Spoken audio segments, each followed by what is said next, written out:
Paper leak मामले को लेकर आप सबको याद होगा कि पिछले कुछ सालों पहले 2022 में सब इंस्पेक्टर्स की रिक्रूटमेंट को लेकर और दूसरे अन्य जूनियर इंजीनियर्स और कई तरह के ऐसे पेपर थे जो कि Jammu Kashmir service selection board ने कंडक्ट करवाए थे। उन्होंने किसी प्राइवेट फर्म को हायर करके वो एग्ज़ाम कंडक्ट करवाए थे, लेकिन पेपर लीक का मामला वहां पर निकल आया, जिसके बाद काफ़ी बड़ा विवाद हुआ और ये स्कैम बहुत बड़े लेवल का निकला। सीबीआई ने बीच में उसे आना पड़ा और सेंट्रल ब्यूरो ऑफ इन्वेस्टिगेशंस ने अपनी इन्वेस्टिगेशंस के दौरान कई ऑफिसर्स और कई ऐसे बीच में जो लोग थे, जो मीडिएटर थे, टाउट्स थे, उनके खिलाफ केस किया और उनमें से कई अभी जेल में भी हैं। इसी तरह की घटनाएं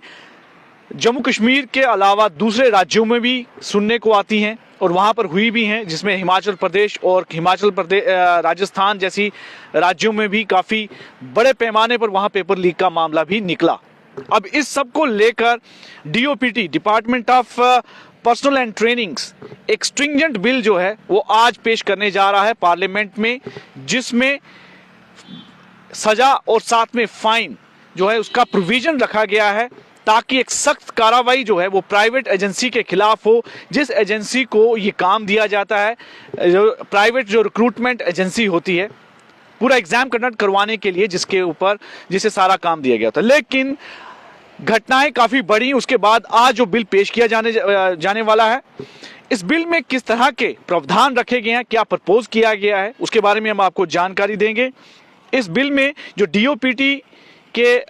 एमओएस पीएमओ है डॉक्टर जितेंद्र सिंह, वो इस बिल को आज पेश करेंगे पार्लियामेंट में। इसमें कुछ जो प्रावधान रखे गए हैं उसमें विशेषकर ये बताया गया है कि इम्प्रिजनमेंट, जेल होगी 3 से 5 साल, और जो ऑर्गेनाइज अगर क्राइम का इसमें पाया जाता है तो 10 साल तक, यानी कि मैक्सिमम 10 साल की सजा इसमें बताई गई है। और उस एजेंसी को 1 करोड़ रुपए का जुर्माना भी लगेगा, 1 करोड़ रुपए का हैवी फाइन, उसका प्रावधान जो है इसमें रखा गया है। और लेकिन इन सब के बीच में सिर्फ जो प्राइवेट कंपनी होगी जो एग्जाम कंडक्ट करवाती है उसके खिलाफ ये केस है बनेगा और इम्प्रिजनमेंट होगी, यानी ये जितने भी उनके खिलाफ कार्रवाई होगी उस एजेंसी के खिलाफ होगी। यहाँ तक बात करें कि जो कैंडिडेट्स इसमें इन्वॉल्व होते हैं, जो पेपर खरीदते हैं, उनको फिलहाल इस बिल के में जो से बाहर रखा गया है, किसी तरह की उनके खिलाफ इसमें कार्रवाई नहीं होगी, इस बिल में रखा गया है। लेकिन एक बात इसमें जरूर कही गई है कि कंसर्न जो अथॉरिटी होगी किसी भी राज्य की, वो इस पर अपना संज्ञान लेगी, वो इस पर अपनी फैसला लेगी कि उस कैंडिडेट के खिलाफ क्या कार्रवाई करनी है। हालांकि इस बिल से उन्हें अलग रखा गया है। बिल में कम से कम 3 से 5 साल की सजा का प्रावधान है और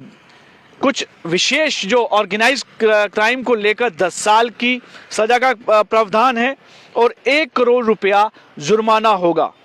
और जो सर्विस प्रोवाइडर एग्जामिनेशन, यानी कि जो सर्विस प्रोवाइडर हैं, और एक और उसमें कहा गया है कि साथ ही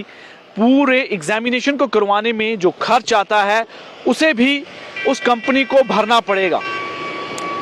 कि जितनी उसमें मैन पावर का इस्तेमाल होता है, एग्जामिनेशन सेंटर्स बनाए जाते हैं, हर कई सारी एजेंसीज इसमें इन्वॉल्व होती हैं, उन पर हुआ खर्चा भी इस प्राइवेट कंपनी को देना होगा। ये इस बिल में रखा गया है। ये आज बिल पेश होने वाला है और उसके साथ साथ जो कंपनी इसमें फॉल्टी पाई गई, दोषी पाई जाती है, उसे 4 साल के लिए बार कर दिया जाएगा। किसी भी तरह की एग्जाम और रिक्रूटमेंट वो नहीं करवा पाएगी कि अगले 4 साल के लिए। ये कुछ प्रावधान इस पूरे बिल में रखे गए हैं, ताकि जिस तरह से लगातार स्कैम देखने में आते हैं कि पेपर लीक स्कैम होते हैं, जम्मू कश्मीर तो पिछले कुछ सालों से काफ़ी विवादों में रहा है, काफ़ी खबरों में रहा है इस पेपर लीक स्कैम को लेकर, क्योंकि इसमें जेकेएसएसबी के अफसर से लेके एम्प्लॉयज़ और कई तरह के अन्य दूसरी एजेंसी के लोग भी शामिल थे। कई इसमें जो टाउट्स थे, जो दलाल होते हैं, वो भी इसमें कई तरह के से शामिल होते थे, इन्वॉल्व होते थे इस पूरे स्कैम को लेकर। अब उनके खिलाफ ये कार्रवाई है। ये भी कहा गया है कि इस बिल में सभी जो रिक्रूटमेंट्स हैं और एंट्रेंस एग्जाम्स हैं वो सभी इन्वॉल्व होंगे, यानी उन सब के लिए एप्लीकेबल होगा ये बिल, जिसमें UPSC, SCC, railway, banking recruitment exams, common university entrance test और national eligibility entrance test, joint entrance test, यानी कि ये मुख्य जो एग्जाम्स हैं ये सभी इसमें इस बिल में के अंदर इन शामिल होंगे। यानी बिल पर जो प्रावधान है अगर ये पास हो जाता है तो इन सब के लिए ये एप्लीकेबल होगा। और साथ ही साथ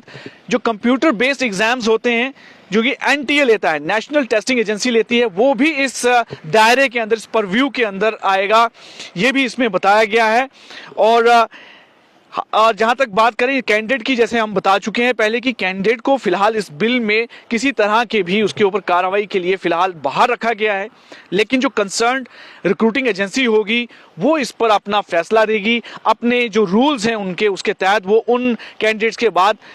खिलाफ जो है कार्रवाई करेगी। फिलहाल एक बड़ी खबर है कि आज एक बड़ा अहम बिल जो है पास होने जा रहा है, टेबल किया जाने वाला है पार्लियामेंट में, और जिसे पेपर लीक मामले को लेकर, इस पर सख्त कार्रवाई को लेकर ये पूरा बिल होगा, जिसमें कई तरह के प्रावधान जो हैं रखे गए हैं। अब देखना होगा कि कितना ज़्यादा इसका असर होगा। उम्मीद तो करते हैं कि स्ट्रिंजेंट बिल होगा, कड़े कानून होंगे, तभी पेपर लीक मामले पर जो है एक तरह से अंकुश लगाया जा सकेगा।